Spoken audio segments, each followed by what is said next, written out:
I'm going to stand at the podium, but I don't have any slides, as I am a bit of a wild card, I think.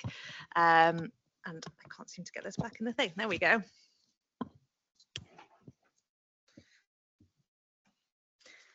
Wonderful. Can everyone hear me? That's working. Fantastic. First of all, thank you so much for having me here today. It's a real honor and a pleasure to be speaking with you all.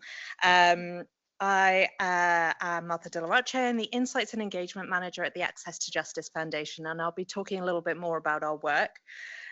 So it's very intimidating to be here in front of so many amazing, intelligent people today, but I hope I can share with you some things and insights from our work about how access to justice is being influenced by utilizing AI and the impact that we might see on marginalized communities as a result of that.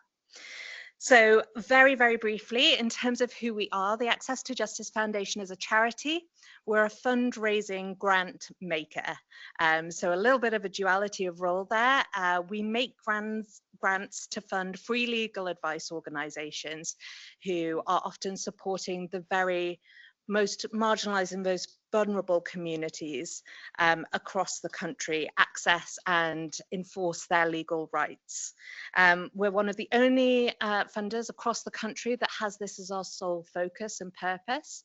And because of that focus and purpose, we've been able to build up our experience and our understanding of what works in this sector and what doesn't. And that really feeds into our fundraising elements as well. So we only make grants where we know there is the greatest need and where we are investing in solutions that we're fairly confident is going to work. We work predominantly with frontline free legal advice organizations. So these are Citizens Advice Bureau, their local law centers, their local community initiatives that are giving information and advice to their communities, and their caseworkers who are sitting alongside people trying to resolve their legal issues. About 5 or 6 years ago, we started the Justice and Innovation Group, which is a cross-sector community that pulls together frontline free legal advice organizations together with legal professionals, regulators, other funders, technologists, anyone who's interested in this space in using technology and AI to deliver access to justice for marginalized communities. And through that, we've learned a lot from the sector about what's going on, what tools are being developed, how they're being developed and implemented, and what's working and what challenges people are facing. An offshoot of that is that we've been able to put together a list of over 60 tech tools that have been developed in the sector and that are currently being used to deliver or enable free legal advice services in marginalized communities. And while I don't have anything up on the screen behind me, I'm very happy to share that link with you all so you can see some practical examples of what's working.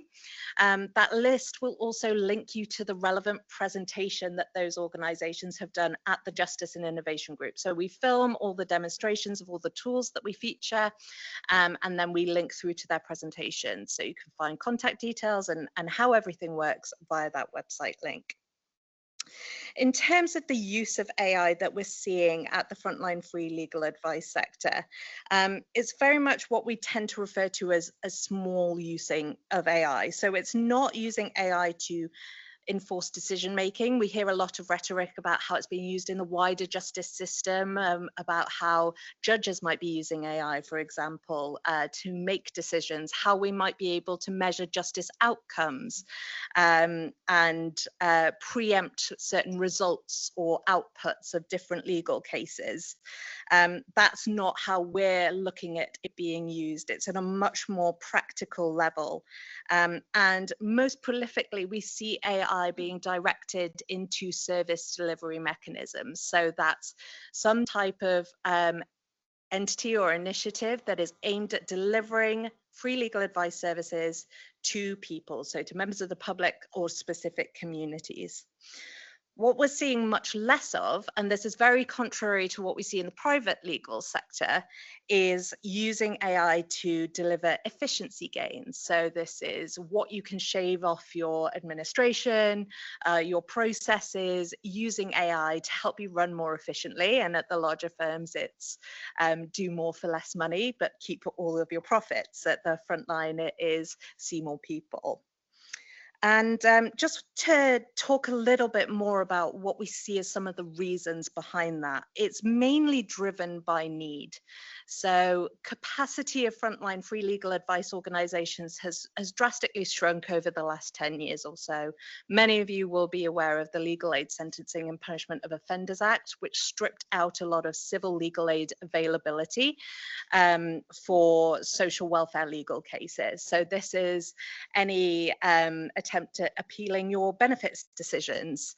There is very little employment advice. There's very little housing legal aid advice that you can now receive. So there's a whole swathe of unfunded legal advice that often affects the most marginalized groups that is now no longer available. And that demand has fallen on those free legal advice organizations. So law centers and Citizens Advice Bureau are stepping into that space, but have also seen a huge increase in demand for legal advice services in those areas. That demand is something that has consistently grown, as you might expect, with COVID and with the subsequent cost of living crisis. We're seeing ever more increasing numbers of people relying on those free legal advice services. That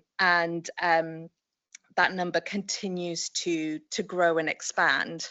One of the reasons for that is that there's very little legal services in the business to consumer space that are tech and AI enabled. So while I'm speaking predominantly about those free at point of access legal services aimed at supporting those who have nowhere else to turn, there is also an unaddressed gap of legal services that do cost money, but that are delivered and presented and accessed in such a way as to make it more affordable and accessible to those who may have some money, but not enough to hire an end-to-end private practitioner. So that's an interesting gap that we're seeing starting to emerge with the use of technology and AI. There are a number of examples and initiatives operating in this space, but they too are finding it difficult to achieve scalability and engage users in that space. And I can talk a little bit more as to why on that as well. Another kind of reason for this focus of use of tech and AI and service delivery is there's very limited resources at frontline organizations.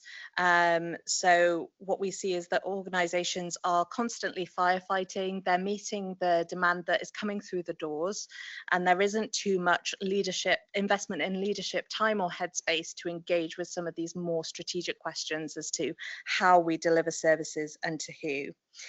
In short, AI is being used and directed to meet that immediate need. It's a very kind of knee-jerk reaction when we talk about using technology and AI at the front line. It's about addressing the immediate problem people see in front of them. And for most people, that is, I have too many people in need of my services and I'm turning too many people away. Our focus is on delivering services, and that's where we put the majority of our focus in using tech and AI. So a little bit then about the impact that that context has on the use and development of AI and tech-enabled tools at free legal advice organization level. Indiscriminate is maybe a bit too strong of a word, but there is a broad application of AI, as I said, to the most pressing issues. It's quite a narrow focus. There isn't a cross-organizational or cross-sector strategy. It's very much kind of focused on the problem in front of them, as I said. And what that means is that there's the potential for the use of AI in this space to be quite risky. As I said, there's no kind of overarching overarching strategy governing how AI should be used in these contexts. At an organizational level, it's also very challenging because most of these frontline free legal advice organizations are very small. They have very limited capacity and resources in terms of policies and support available to direct their use of AI and technology. And increasingly, we're seeing independent commercial AI and technology products trying to enter this space, and the frontline organizations that we support are not expert consumers of that. Quite often they don't know what they're looking at, how to make an informed decision about what to implement and what not to implement. The legal issues that these organizations are dealing with are also quite risky. The organizations we support are delivering advice to people who are at risk of losing their income through losing their job. They're at risk of losing their house through housing issues. They're at risk of losing their families through family legal issues, and they're at risk of losing their immigration status. So these are all high octane legal issues that people are trying to tackle and address, often at the most pressing point of crisis. So for housing, for example, coming back to the availability of legal aid, you're unable to get legal aid for your housing problem unless you are currently facing eviction. You have to be at that crisis point to qualify for legal aid. So we see a lot of problems being left to escalate, and thus frontline free legal advice organizations dealing with these very intense situations or trying to. So a little bit of a summary there, I guess, in terms of what we're seeing. The organizations we support are pioneering.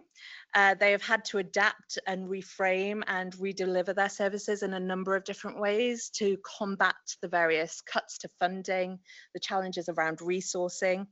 They know and understand the value that technology and AI could bring in supporting their work, but there aren't any safety rails in place. There's no training ground, there's no training schemes, there's no guidance on how to implement the appropriate strategies and policies at organizational level.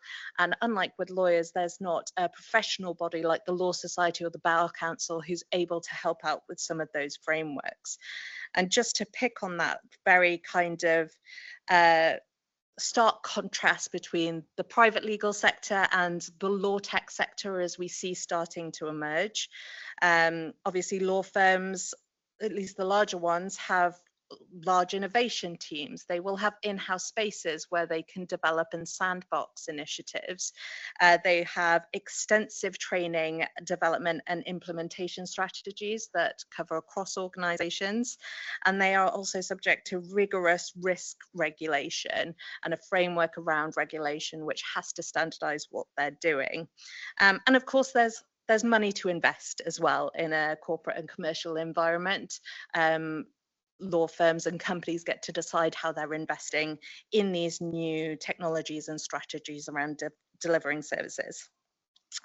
So one of the key questions that I know we wanted to talk about today is there a potential then for AI and technology to develop a two-tier system? And it's kind of an interesting question because it probably has two answers. I'm not a lawyer, but I'm doing a standard lawyer answer. It's both. Yes, AI has a huge potential to enable more access to much needed free legal advice services for people most desperately in need. But without strategic application within a proper framework that guarantees or focuses on user safety and security, there's a huge risk that AI is seen as a silver bullet to solving this escalating resource and user demand kind of problem. The impact of that is largely unknown, but I wanted to draw a couple of examples to your attention. One, very anecdotally, I am seeing a lot of interest from some of the larger law firms as they come together with us to discuss some of these problems around using AI as a panacea. So, well, these frontline organizations are so, resource struck, couldn't we just give some users an AI to interact with so they could maybe find their own own problems? Well, yes, potentially we could. But as with everything, it's not as simple to do it as it is to say it. And there is a resourcing implication about who develops that and how, and who's in charge of the creation of some of these tools, and who is looking after them and who's maintaining them, and ensuring some of the standards, data, accessibility is covered around them. And one more much more widely known and spoken about example was recently in the legal press, and it was about Frontline Free Legal Advice Centre, who had taken their client's case to court, and they were relying on some cases that were inaccurate. They were hallucinated. The lawyer in charge of presenting that case was unaware that they had used AI in drawing together those cases. So increasingly, as you go on Google or any other search engine, you see an AI presentation in front of you in relation to a question: what cases could I use for a case about this topic? And that's where they had come from. And they were presented in court and they were found to be hallucinations.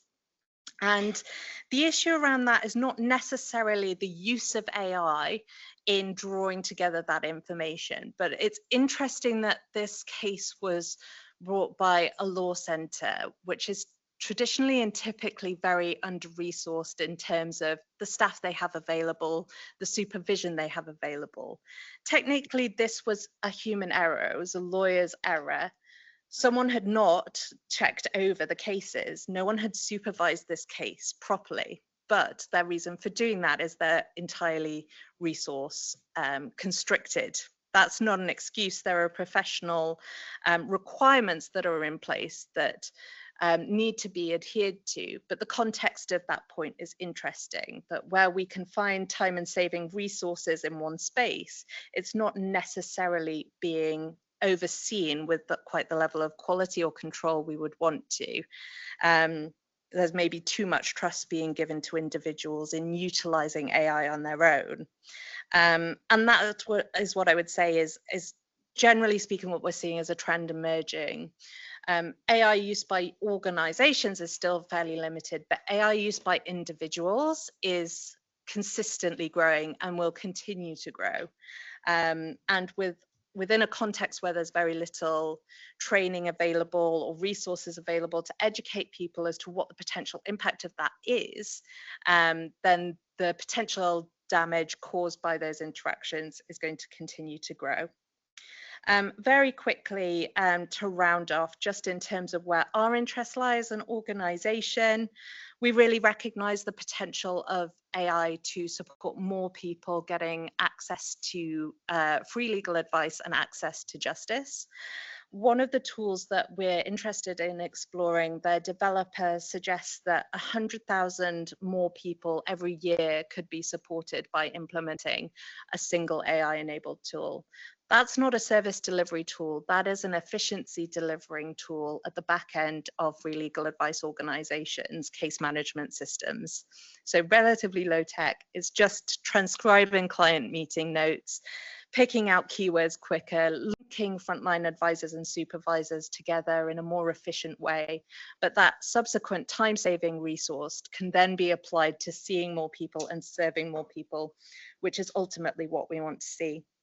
As I've gone over, there are significant challenges in implementing and scaling some of these solutions. Not only is there a skill and specialism gap within the organizations that we work with, but things as basic as infrastructure also present a challenge, and their ability to interact with IT systems, to subscribe to software, to implement that kind of change management that comes along with utilizing new systems is also a challenge, but it's something that we're looking to address by establishing a justice tech fund that will go directly to supporting these kinds of organizations, form partnerships, take up learning from projects such as this one, and implement it in a way that best serves those marginalized communities' needs. And I'll stop there and happy to answer any questions.